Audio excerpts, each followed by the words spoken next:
Oh, man.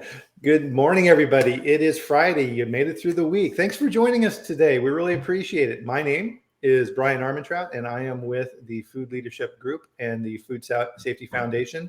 And you are on Food Safety Chat Live, a fun little interactive live stream that we do on LinkedIn, YouTube, Twitter, and Facebook. And this is kind of a cool little forum if you haven't been here before. So welcome. Come on in. We're happy you're here. And unlike a presentation that you see a lot of times with a webinar where you go through the slides and then answer questions at the end, this is interactive. And on this chat, what we do is we bring in experts like this lovely gentleman sitting next to me here today, which I'll introduce shortly. And we talk about all things food safety. And so with this, this is a blast for interaction. It's a perfect opportunity to ask those burning questions that have been bothering you and things that you've been thinking about. Now, with this, part of what we do here in the beginning is the tradition that we've started with this is letting us know where in the world you're joining us from, because I'm always amazed where people join us from, India and Nigeria and all over the world. I am based in Loveland, Colorado, and it's about an hour north of Denver. And currently, let's see what we got here. We're sitting at a lovely 31 degrees, so right around 0°C. But on our way to a beautiful high of around 57 degrees today. So very odd here in Colorado. We haven't had our first measurable snow yet. Nothing. There's been one flurry. Nothing has hit the ground, which is super, super weird. They're on track to be the latest first snow of the year, believe it or not. Aaron, good morning. And so with the Food Safety Chat, what we do here is we bring in experts. And today I'm very happy to bring in a guest who has joined us before and people wanted him back because he's so awesome. And that's Joe Laino. Joe, how you doing today? Good morning, Bryan. How are you? Joe and I have known each other for a while, and I like to call Joe's one of those guys who, if you're an auditor and you work in the food safety business and you're out there in the field, Joe's a guy you want to know, because if you don't know what's going on in the world of auditing and how to answer stuff, he's the guy you go to. He's an auditor's auditor. He knows everything there is to know about auditing. So I'm super glad to have him on today.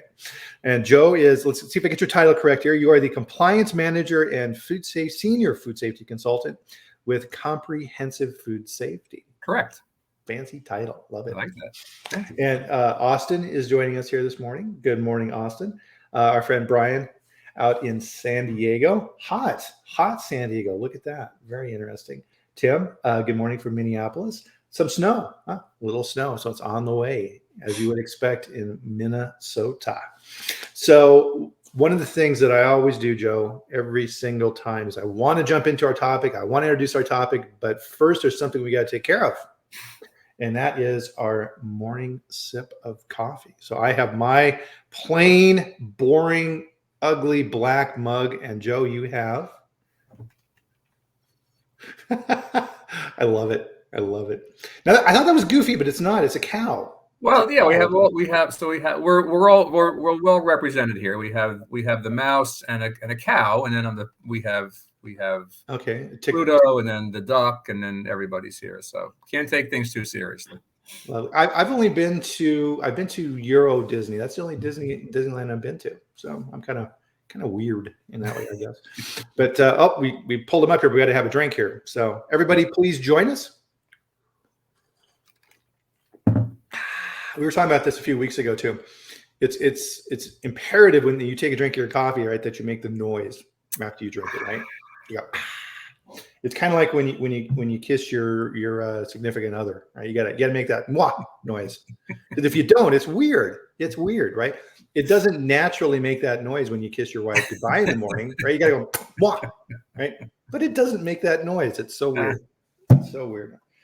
I'm in a goofy mood today, I think, Joe. You got to watch out. It's Friday. It's Friday.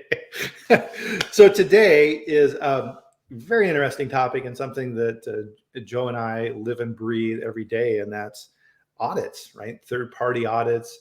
And really a lot of the things that we see out there that you need to do to be successful. And really, Joe, I think when you look at it, it's not one thing, right? It's not, I'll just create a bunch of documents and put them in a binder and I'll do good on my audit. Man, if you think that, you're in for a world of hurt. Yeah, correct. And we have a list of things that I'd like to speak about today. And it's going to center around, how do you prepare? How do you get ready? And it's not just we're going to throw stuff against the wall at the 11th hour and hope it sticks. Yeah, exactly. And so part of this too, excuse me, is I don't think people necessarily understand how auditing works, right? So you hear about the Global Food Safety Initiative and you hear about SQF and BRC, GS, and these different standards. Good morning, Jill. It's a funny thing when you start coughing, isn't it? If you try and suppress the cough, it just gets freaking worse, doesn't it? So I'm gonna try and knock it down here with a little coffee. All right, there we go. So you have GFSI, which is the overall standard, and then people become benchmarked to GFSI, right? You and I could create a standard and send it to GFSI and have it benchmarked against their rules, and we could become a standard, right? It could be Bryan and Joe's certification standard, just like SQF or anybody else. And then there's all the rules with that. Now, if you're an auditor, you actually work for the certification body. So Eurofins or MaryU or Food Safety Net or whoever it is, you can either work for them full-time or contractor, right? You can work for a bunch of different people. Correct. And the auditors then work through the certification body, and the certification body is the group that gives you the certificate when you get your audit.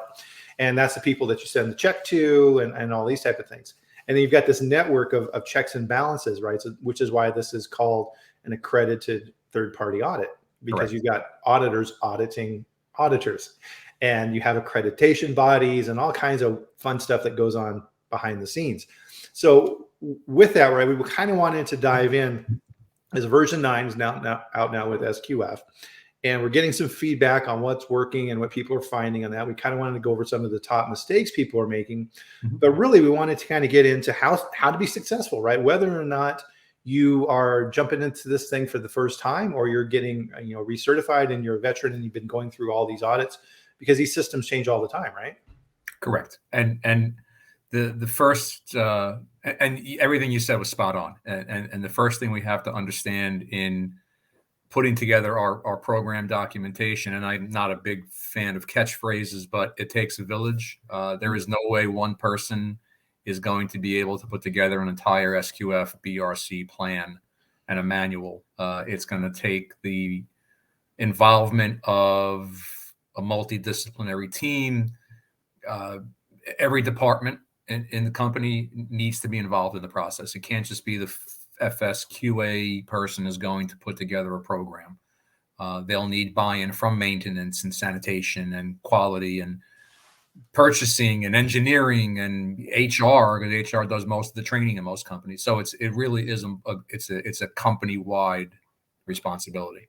Absolutely. And it's guaranteed if you think that as the quality manager in a facility that you're just going to simply create all these documents, put them in a big binder, then everything is going to go amazingly well during the audit. Oh boy, you're in for a big surprise, because that is not going to happen. And I think, Joe, yeah, one of the things, right? So I've been on both sides of this as well as you, right? We've been in charge of operations and quality and things for companies, and we've also seen the other side of it too, the auditing world and all these type of things. And time again, that's when people fail, right? Is the quality manager takes this all on his shoulders.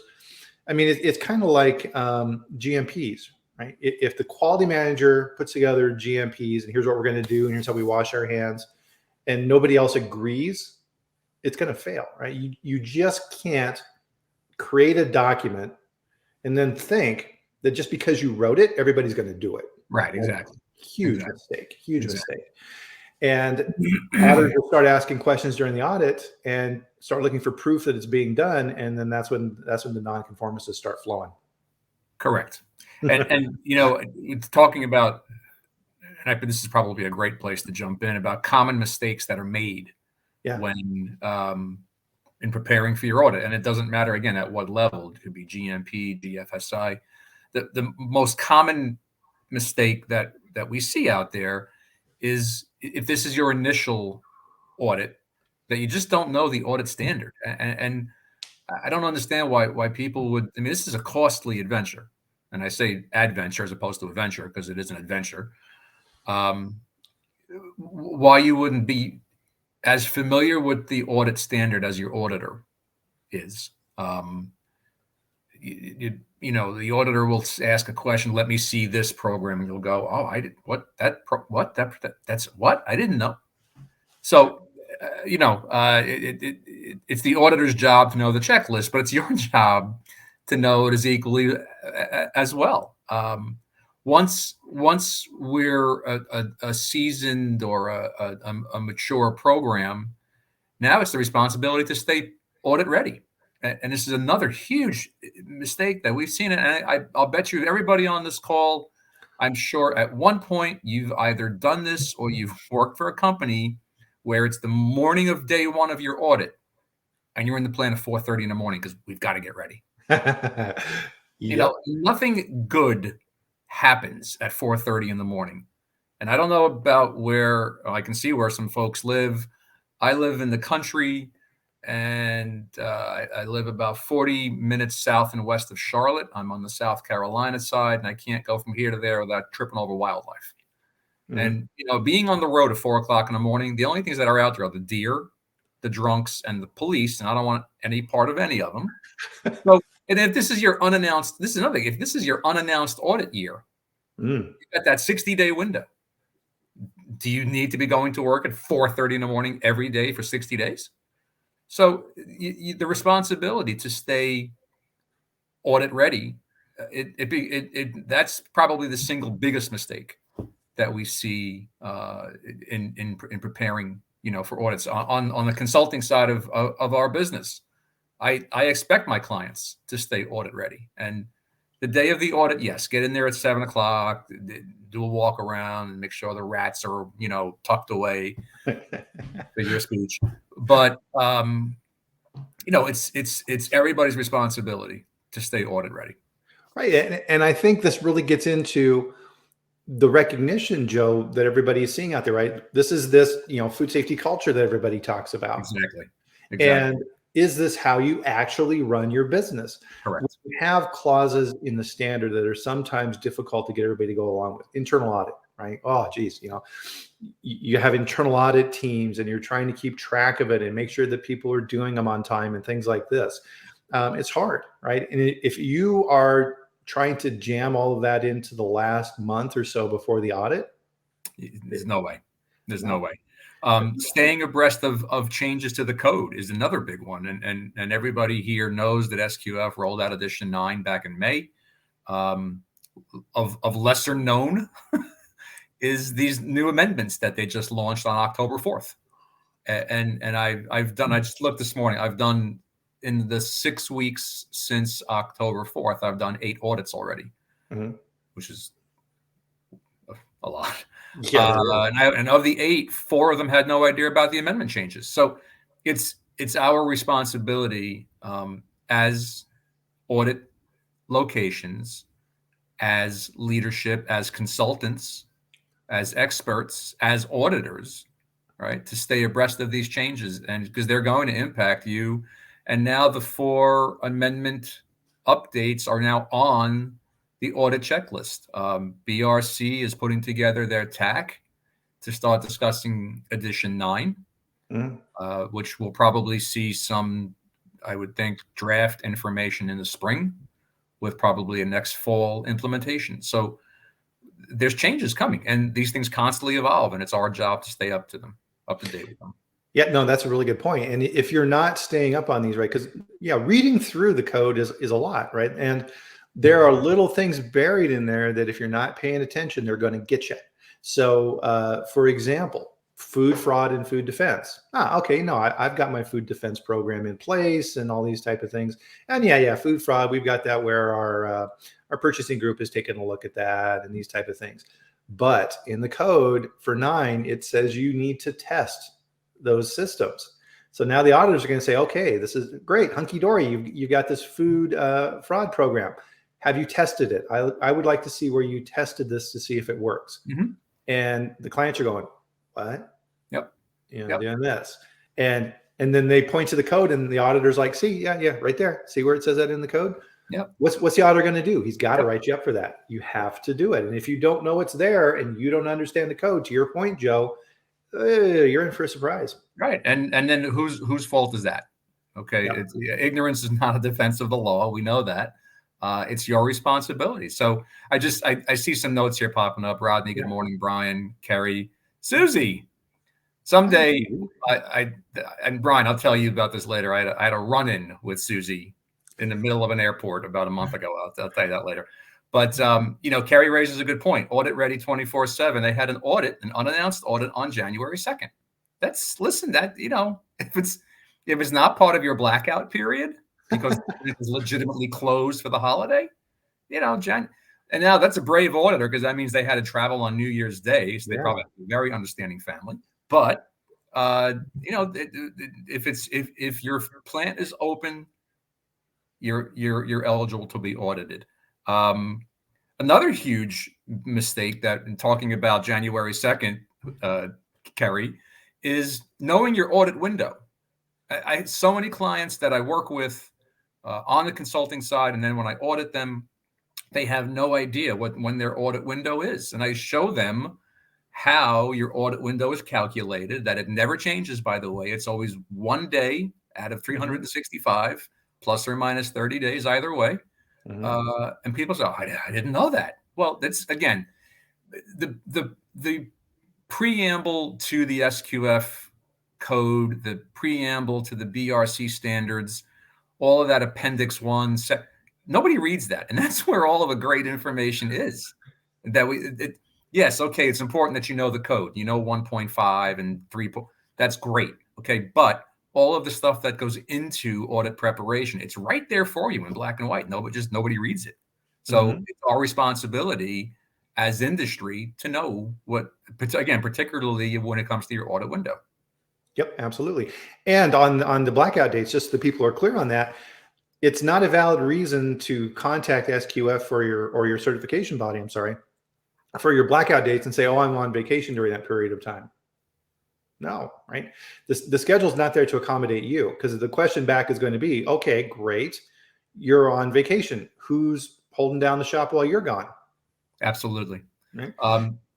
Austin asked a great question about how are auditors looking at food safety culture, and we will get into that later. I've got all kinds of stuff here to refer to about food safety culture because it's new. And I'll give you a tip. We've been doing it already for years. We've been reviewing food safety culture for years. All of a sudden now it's an auditable function. Yep. Absolutely. Here's another thing. What about your auditor? Are we, years back when I was at my last job, I used to work for SAI, and I was in their operations team. We hired, I think, 50 auditors in a year. Okay. And I always used to joke around. I would say that with enough time and money, I could train this pen to become an auditor. The question becomes, is the skill set there? And you have every right to know your auditor's qualifications. Many clients when I was at SAI Global used to email me and say, we want the auditor's CV. If we are a dairy, obviously your auditor has to have the dairy category. But how did the auditor earn that dairy category? Do they have actual work experience in a dairy, or is it simply earned on an accumulation of audit hours? So you have a right to know your auditor's qualifications. And in fact, every CB that I'm aware of has a database of all the CVs for their staff. And that's a perfectly fair question to ask the CB. Yep. I made a statement when we were preparing for this call, and I'm going to put this in the comments here. Your audit is only as good as the auditor who performs it. If you get an auditor, to Joe's point, I'll reemphasize this because it is so important, right? If you get an auditor who doesn't understand your industry, who isn't that familiar with the code, you're setting yourself up for trouble. Early on in my career, Joe, I had an ISO audit, and the auditor who came in, I was working in a cheese company, and the auditor who came in, shame on me, right, young and dumb, was from automotive. And that audit went terribly, because he wanted me to make cars, right? That was where he was coming from. And the fact that we didn't make cars, boy, he just didn't understand that. And he was asking me questions like, well, where's your failure mode effect analysis worksheets? And I'm like, what are you talking about? And he's like, oh, you've got to have those, right? And he started showing me how to do FEMAs. And he was trying his best, and he was a good auditor, but he didn't have the right skill set. And Corey, good morning. Good. There's been a bunch of questions here. Raphael raised an excellent point about how the functions with the guardian angels. Absolutely. Bryan, we'll get to that question about foreign supplier. But Corey's comment, bad auditors are a cancer. And I can, you're right. You're right. Unfortunately, how do we don't know, people have reputations. Okay. I have a reputation as an auditor. The other person has so you have a right, by the way, to say, I don't want that auditor. Send me somebody else. That's perfectly within your right. And if the certification body says to you, well, take this auditor or we can't do it. Okay. Not the only game in town. As long as you've got enough time left on your certificate, you can change CBs. It happens routinely. But you have a right to have the auditor who, an audit is not an inquisition, and it should never be an inquisition. And one of the things I always say during audits is I'm not here to challenge you as a person. I'm going to challenge your systems. I'm absolutely going to challenge your systems, but I'm not going to challenge you. And it's your auditor has to have people skills, and you can take every Dale Carnegie course out there. The bottom line is, if you have a lousy personality, this ain't the line of work to be in. We are people. We are a representative of the certification body and the consulting group that we represent. If we're not putting our best foot forward, then shame on you for doing that. But I think the auditor has to be an investigator. Okay, I know they kind of changed FDA's titles here to investigator, and you've watched. All you have to do is watch like one season of SVU or one season of what's the Elliott Stabler, Organized Crime, to know how to conduct an investigation. Okay, and your auditor should be on a path to dig where it's appropriate and not spend the time to dig in areas that there's going to be no revelation. Yep. Well, and on that point, and this is something I've seen quite a bit too, is make it easy for the auditor to follow the path, right? We've all seen this scenario, right? We've been on both sides of this, where the quality manager brings into the audit this giant cart of documents. and then the auditor asks a question and says, oh, well, according to 2.1.1, you need to be doing management review, and can I see that, please? And then the quality manager proceeds to rifle through all kinds of documents to try and match what the auditor is asking for, and saying things like, oh yeah, we've got a little bit that we talk about here and a little bit over here, and I think we kind of talk about, oh, here's a form we filled out for this, to try and satisfy the auditor, right? That should be, the clause should be understood. There should be a procedure that addresses that section, and then the recording form in the documentation that you did it. Plan, do, check, act, right? Bam, bam, bam, bam. The auditor asks a question. According to 2.2, you need to have a procedure in place for document control. Absolutely, Mr. Auditor. Here is my procedure for document control. The auditor goes through it, asks questions, and says, can I now see the proof that you're doing this? Absolutely. Here is my list of controlled documents. Here's how that goes in the system. Here's how we link this up with training. Here's how we remove obsolete documents from the system, blah, blah, blah. Any questions, Mr. Auditor? Correct. And then you move on. And it's not a secret that most auditors will just start at the beginning of the standard, 2.1, right. 1.1. So if you have your documents organized to flow with the natural flow of the standard, if I'm looking at 2.1, okay, I'm looking at your 2.1. You have a good idea that 2.2 is coming next. Have 2.2 ready. Yeah. Part of food safety culture, which we'll talk about, is your level of preparedness. Do you know your own? I love it when I ask to see, let me see your complaint management program. And they start going like this. It was here a minute ago. Nope, that's not it. It was over here.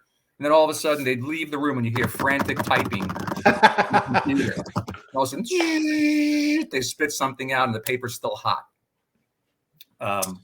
And you're like, yeah. So be prepared. And again, it goes to all of our opening comments about just being prepared. Yeah, absolutely. So Brian Rabbich had a question here as well too. Let's see, under FSVP, so Foreign Supplier Verification Program, if you import a high-risk product, let's say cheese, from a small company in France, the verification is an annual audit. Are there audit schemes for a company that does not have a food safety management system? Well, they would have a risk-based preventive control in place. Are there audit schemes for a company that does not have a food safety management system? Well, first off, I would say on that side, Brian, that in my supplier programs, if they didn't have that, I wouldn't approve them as a supplier. Yeah. And this is kind of that crossover world, right? Where sometimes people get a little confused between, okay, here's what GFSI, SQF codes and these type of things are saying, and here is what the regulations say, right? And they don't match up perfectly. And this is a question, if you go to an SQF conference, right, it comes up time and time again. If I'm certified to SQF for food safety, does that mean I'm in compliance for FSMA? No, there's differences. And you need to understand those differences. So for example, SQF says you need to have a SQF practitioner and they need to be trained and all these type of things. FSMA says you need to have a PCQI and they need to be trained in how to do that. Those are two different trainings, right? You have to have them both. And a lot of times the follow-up question I'll get, I'm sure you hear this too, Joe, is, okay, do I need to have two different quality systems? No. One system. Cover both. Don't make your life miserable. Yeah, and I would agree with you that if they didn't have that in place, I'd be leery of approving them to begin with. Yeah. Raphael had a comment here as well, and it's always good to have Raphael on here. He has always good comments. It takes two to tango. Absolutely. The audit is as good as the team working for the audit and the auditee. I worked in auto and cheese. The auditor was asking, can be replaced. What the auto auditor was asking can be replaced by the HACCP system. For those who want to learn more, there's FEMA and HCCP. Absolutely. Thanks for that. Appreciate it, Raphael. Absolutely, right. You're both trying to prevent defects. It's just in food safety, right? We're looking at the food risk and automotive, right? You don't want to have defective parts and things like that too, which could cause a problem. But I think really, Joe, kind of getting back, I mean, the prep side of things. And one of the things that I always do with my clients is do a gap assessment. And so with the SQF standard right on their site, there's an Excel file that lists out all of the requirements of the standard, right? And to your point, Joe, go through that and understand it. Absolutely. And this is where having, a different set of eyes looking at this is super, super beneficial, right? Because in your mind, you're playing this movie and you think you've got it covered. But when someone comes in like you to challenge the system, they may not see it the same, right? And this is where having that extra pair of eyes to help you out becomes really important. Absolutely. And it's almost like we share one brain sometimes, because my next I was going to say the outside. So here comes, you ready for this? Here comes the shameless plug for consultants. Okay. Here it comes. Without a doubt, I am the biggest proponent, not just because it's my business, but I am the biggest proponent of getting a set of outside eyes into your facility before your audit. Hire a consultant. And I don't even think it should be somebody from a sister company. I think it needs to be a complete outside, unengaged, I have no skin in the game entity. Yeah. To do a full-blown mock audit of your facility before your audit window opens up. So don't say, well, my audit is in 2 weeks. Can you come? Well, sure, I can come. But if we have systemic issues, they're not going to get fixed in 2 weeks. So if you know your audit window is that 60-day period, get a consultant in there a month before your audit window opens to go through everything.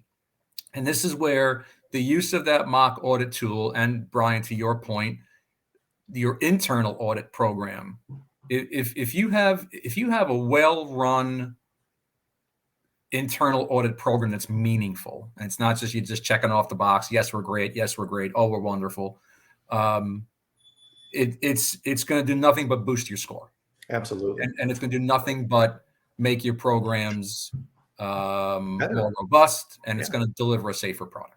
Right. And that's a perfect segue. And yeah, Corey agrees as well.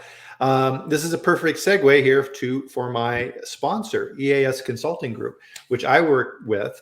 EAS has over 100 consultants in the food space who can come in, right? So you're going to find that right person to come in and look at your facility. So just like the auditor, you need to find a consultant who has that expertise. And at EAS, the average of expertise, the average years in the industry and doing these type of things is over 20 years. They can come in and help you with these things and challenge you, not only from an auditing standpoint, but also from a consulting standpoint, right? Because they can sit back and coach you. And so, for example, one of the things on that food safety culture side is the opening and closing meetings. Mm-hmm. And it's not in the standard, but here's one of the things that auditors are looking for is that engagement. If during the opening meeting, it's the auditor and the quality manager and nobody else shows up because they're too busy for this, oh, that's a warning. Food safety culture warning. Yeah. And if at the closing meeting, the plant manager pops his head in the door and says, all right, what's my score? Yep. And starts arguing with the auditor to try and get the score up, that's also bad, right? One of the great benefits with the firm I'm with Comprehensive Food Safety is that we've got consultants, but we also have auditors as well. Now, to Corey's point, internal eyes are biased. I agree with that 200%. If a client hires me to come in and do a mock audit, I have no skin in that game.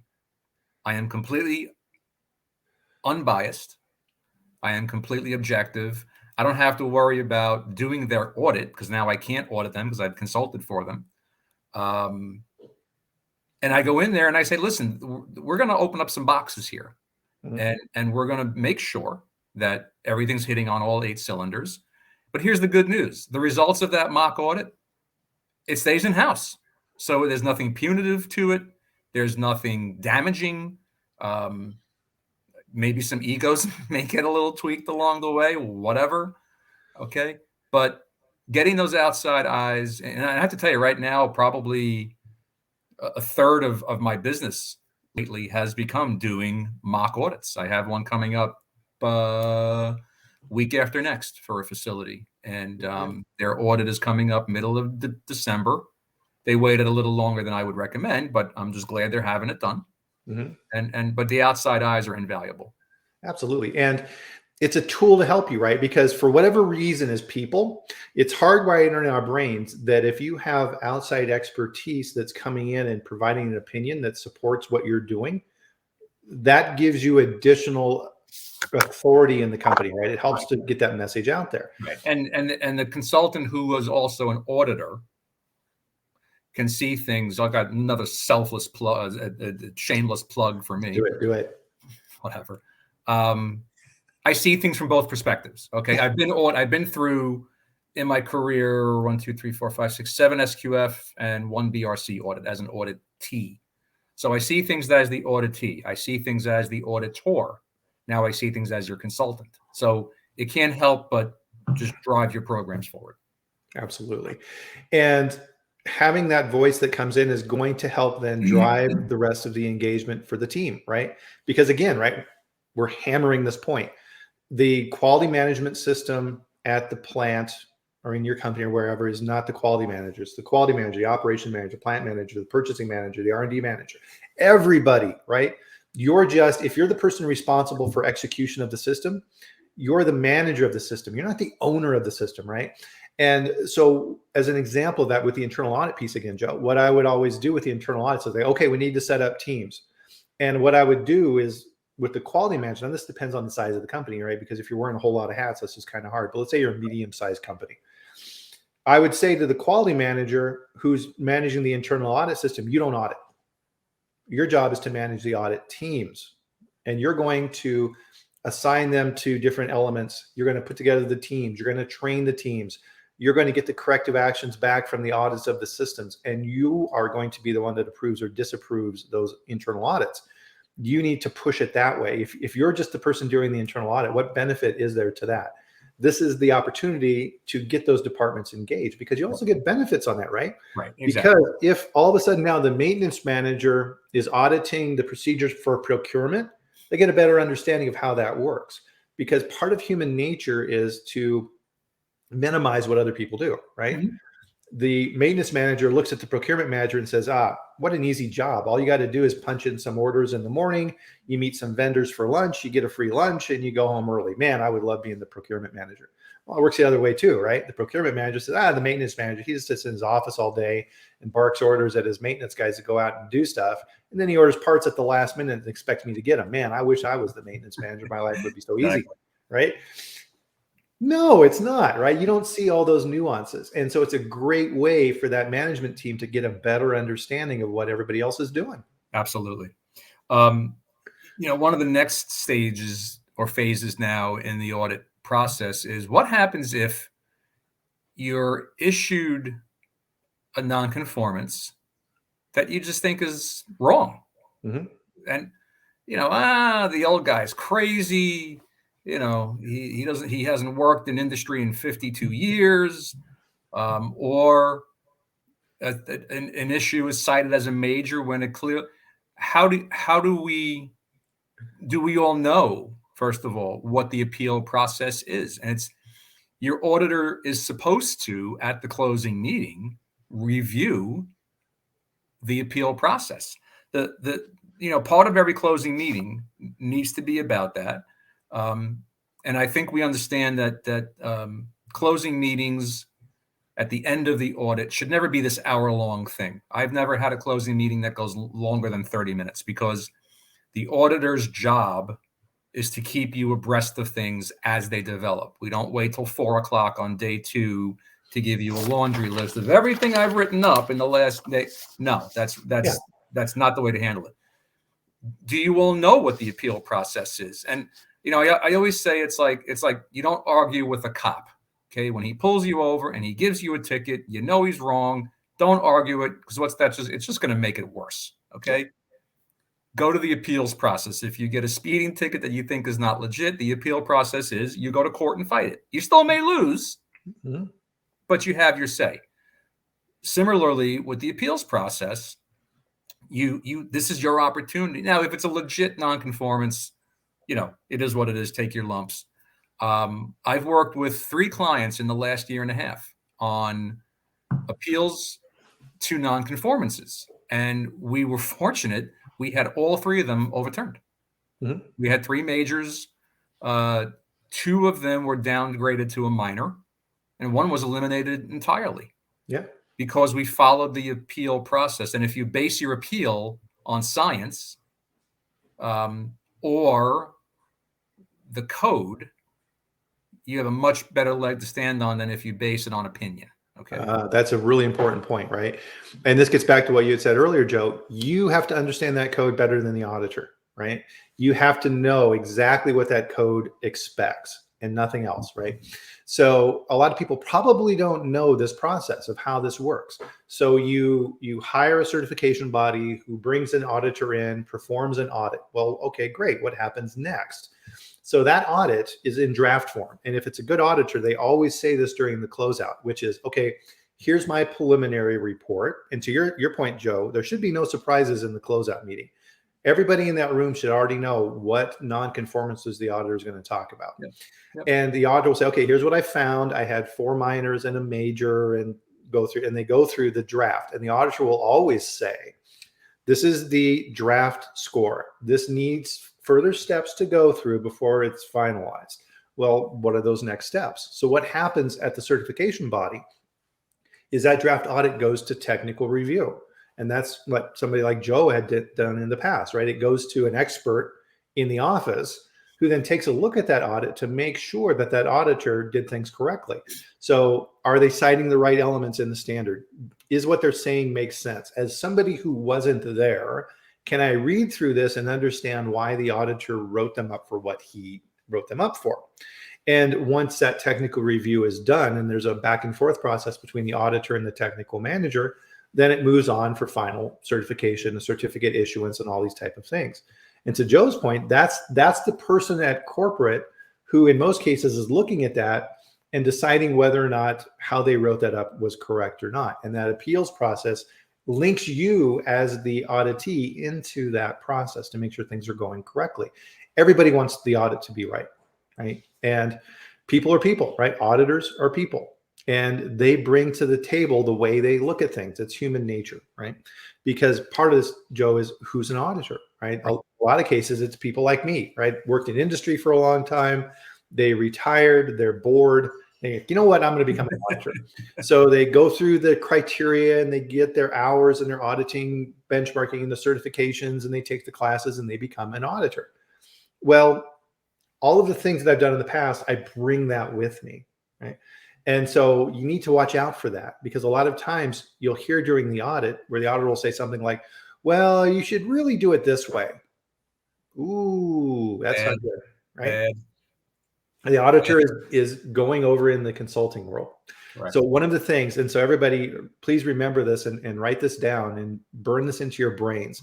One of the things I would always train all of my quality managers to do during the opening meeting is when you're talking with the auditors to set it up like this and say, well, Joe, welcome to our plant. We're super happy to have you here. We're very, very excited to go through our SQF program with you and show you all that we've done in the last year. I think you're going to be really, really happy with our progress. And I know we're really excited about it. To be clear, we're being audited to SQF version 9, food sector category 11. If you have any other suggestions or things that we may do to improve outside of the code, we would love to hear those.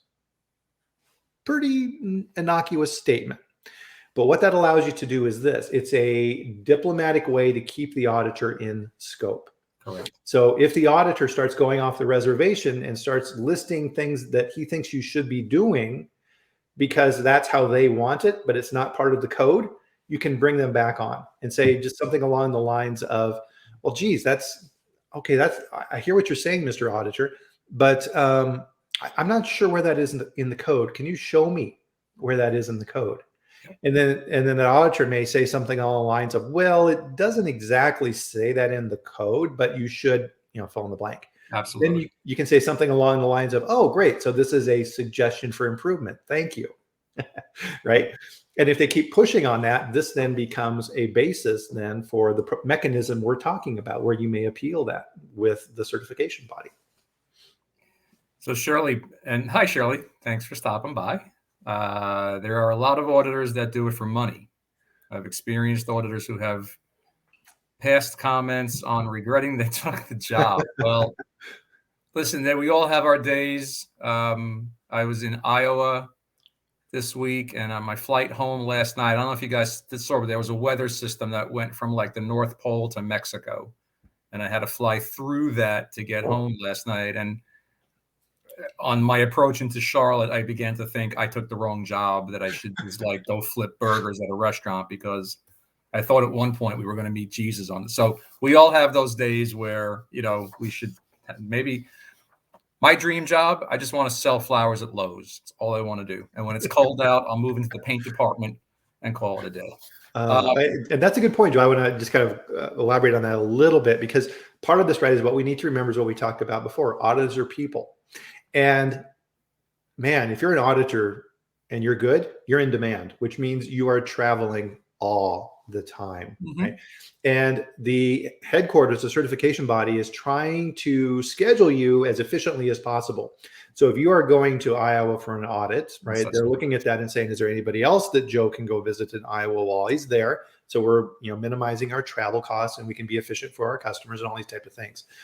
And the auditor is going into these plants, and a lot of times they're not welcome, right? They're not, hey, it's the auditor. We're super happy. Please go through all our records and write us up and tell us what we're doing wrong, right?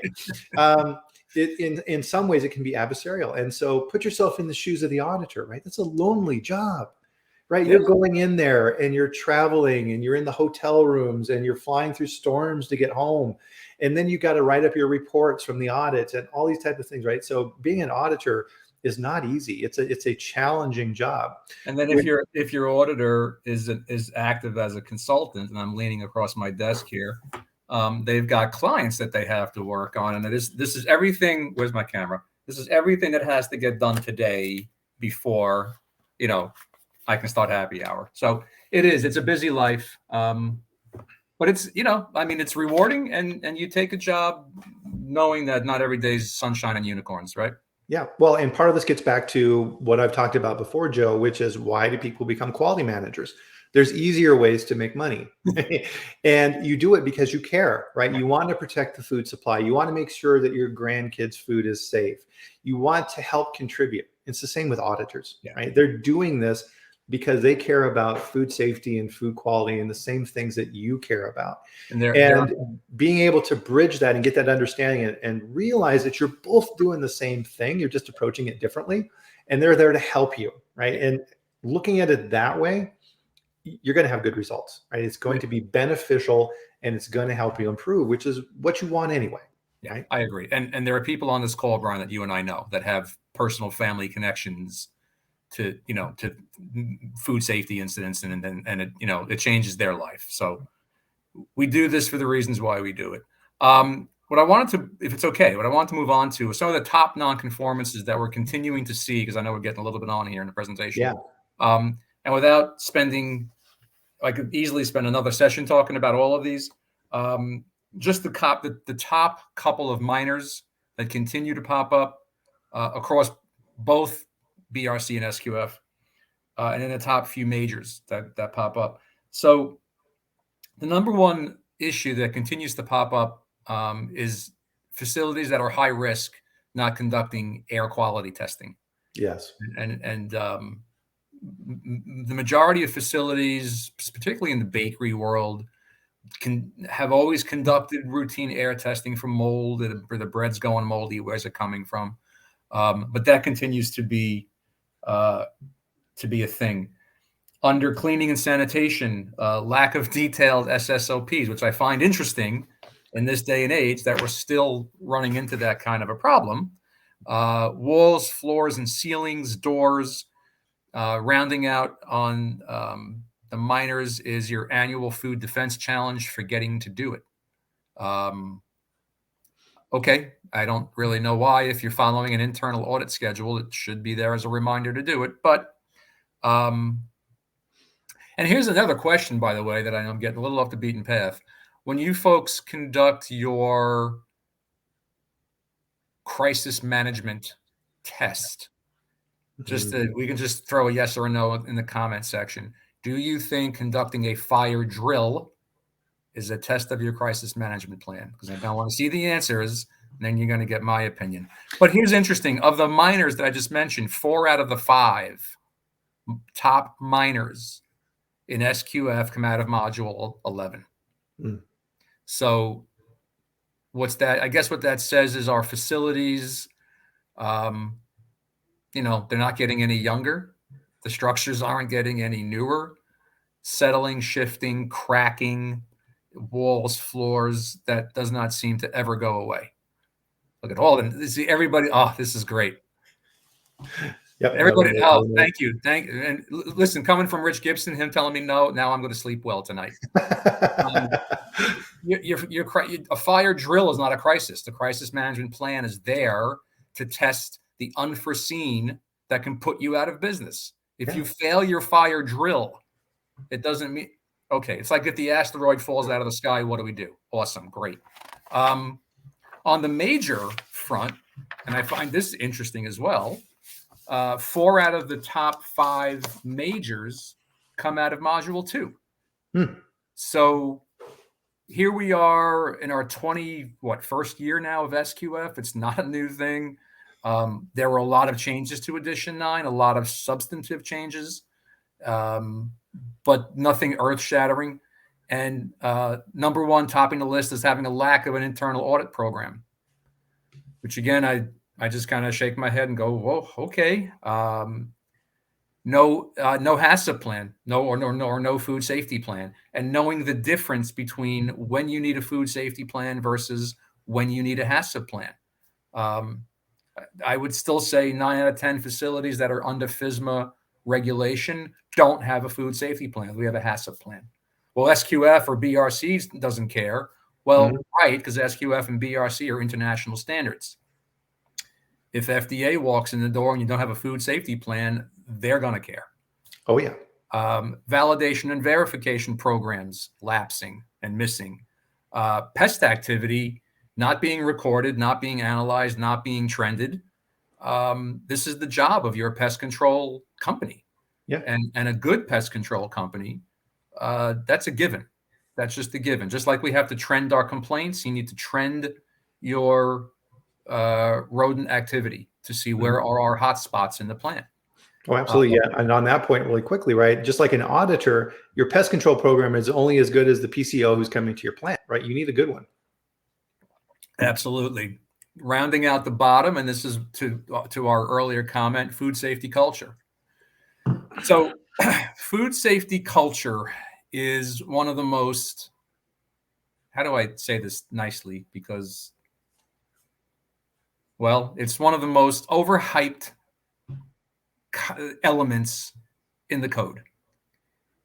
Everybody here on this call that has had a GFSI audit over the last, say, 10 years, if you've been scoring A's and double A's, or if you've been scoring in the mid to high 90s, you've already had a level of food safety culture all along. Yeah. How else do you achieve a double A rating or a double A plus if it was an unannounced audit when BRC was doing them? Or how could you achieve a 95, 97, 96, 98 score every single year with multiple auditors, by the way, if you don't have a level of food safety culture? So just because now we're giving it a name and we're auditing to it, I will tell you this: when I'm conducting an audit, there's two things I don't answer till the end. I don't answer the questions about management commitment, and I don't answer questions about food safety culture till just before the closing meeting. How do I analyze that level of food safety culture? And it's not just, banners and balloons and T-shirts and, we're team SQF, whatever. I don't really care. It's a banner and a balloon and a T-shirt. I don't care. Oh, look, we got this nifty company mug here. I'm like, okay, great. It's a mug. Thank you. Right.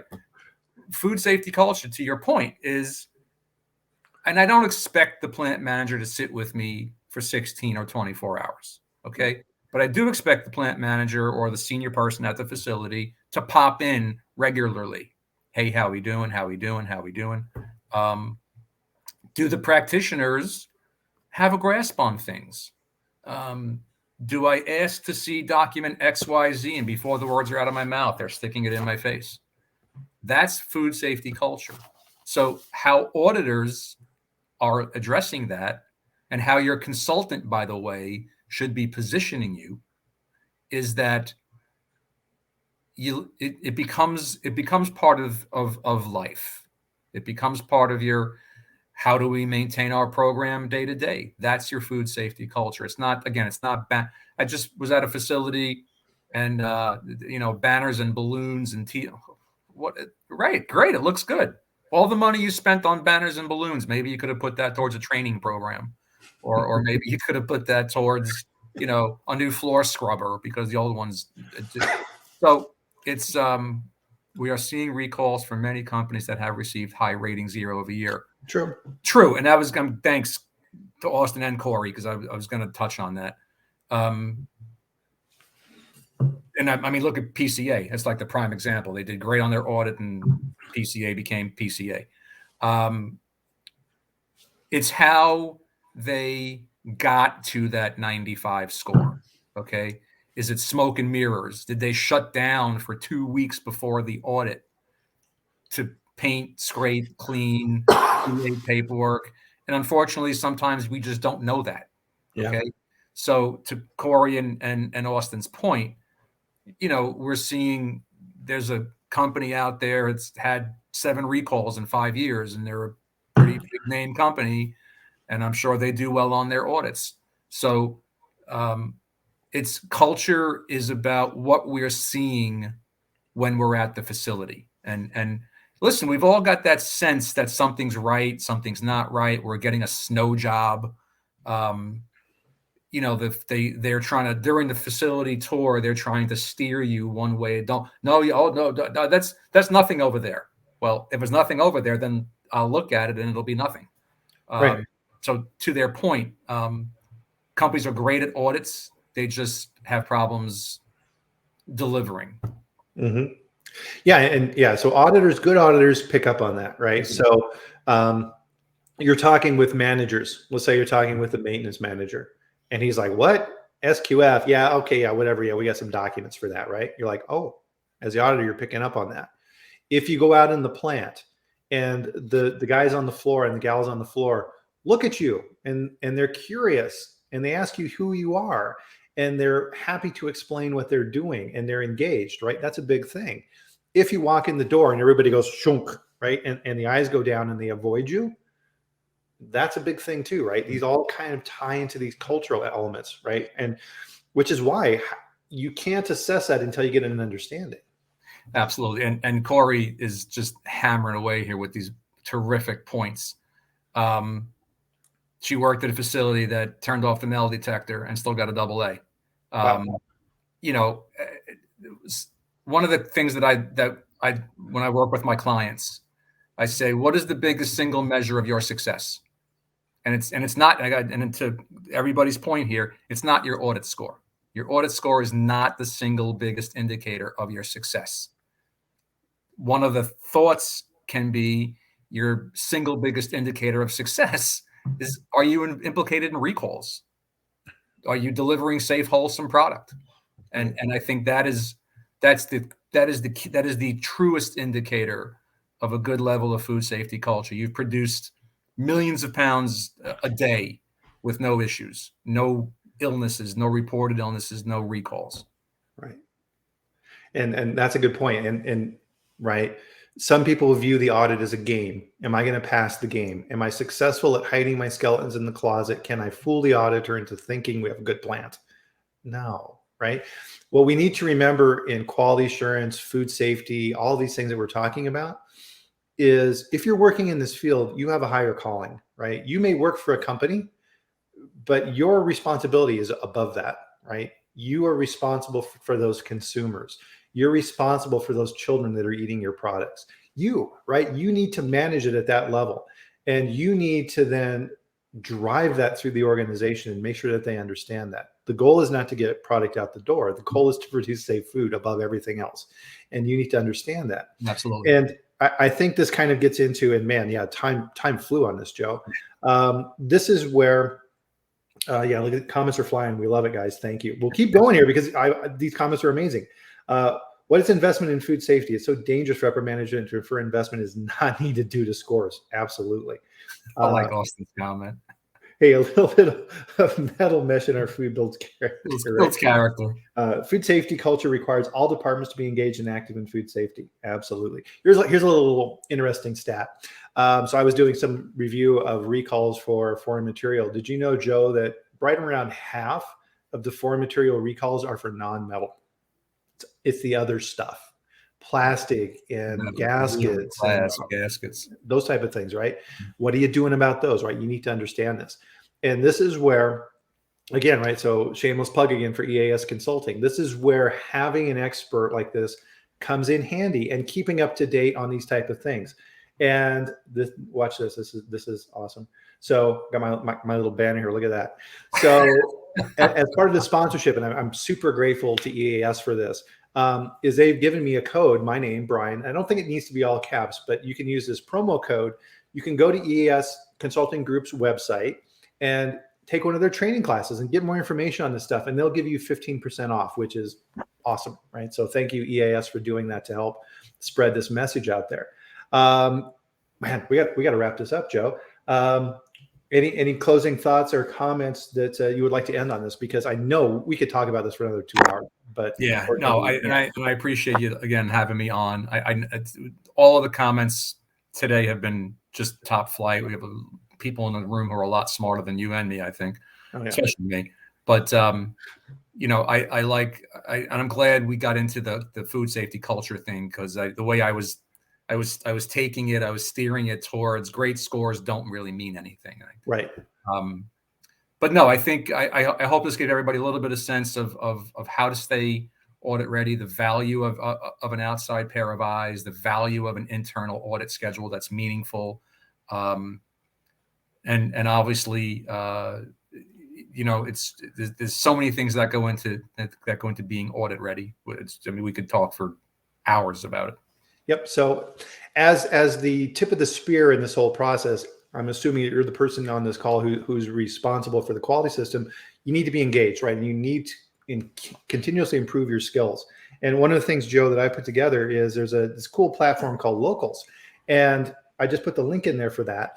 And it's free. You can join this group. And in there, I post information on recalls. And there's a membership tier as well, where I put additional information and past food safety chats and all these types of things. So you have those resources and use those. So if you want, go out and join the Locals group with that link in there, and you can get some additional information there as well too. Awesome. Yeah. So everybody, thanks again. Really appreciate it. I think we got to all the questions here. Was there anything that we missed? I think we're okay. So Raphael had a good comment here again, right? A measure of success is the number of preventive actions, including employees' food safety training.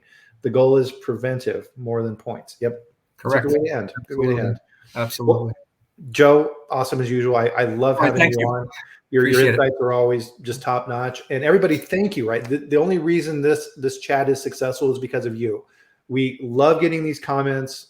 It's amazing to have this interaction because, again, food safety is not something that's specific to your company. It's a collaborative process, and we're all in this together, right? And in the minds of the consumer, we're all they don't care, right? They're buying ice cream or they're buying hot dogs or whatever. They expect food safety for everything, and we need to work together to maintain that. So join us here next Friday, right? We're at the same time every Friday at 8 a.m. Mountain, 10 a.m. Eastern, and we'll see you for the next food safety chat. Joe, enjoy your weekend, and thank you everybody for joining us. We really thank you everybody for taking time out. Thanks everybody. Have a great one. Bye-bye.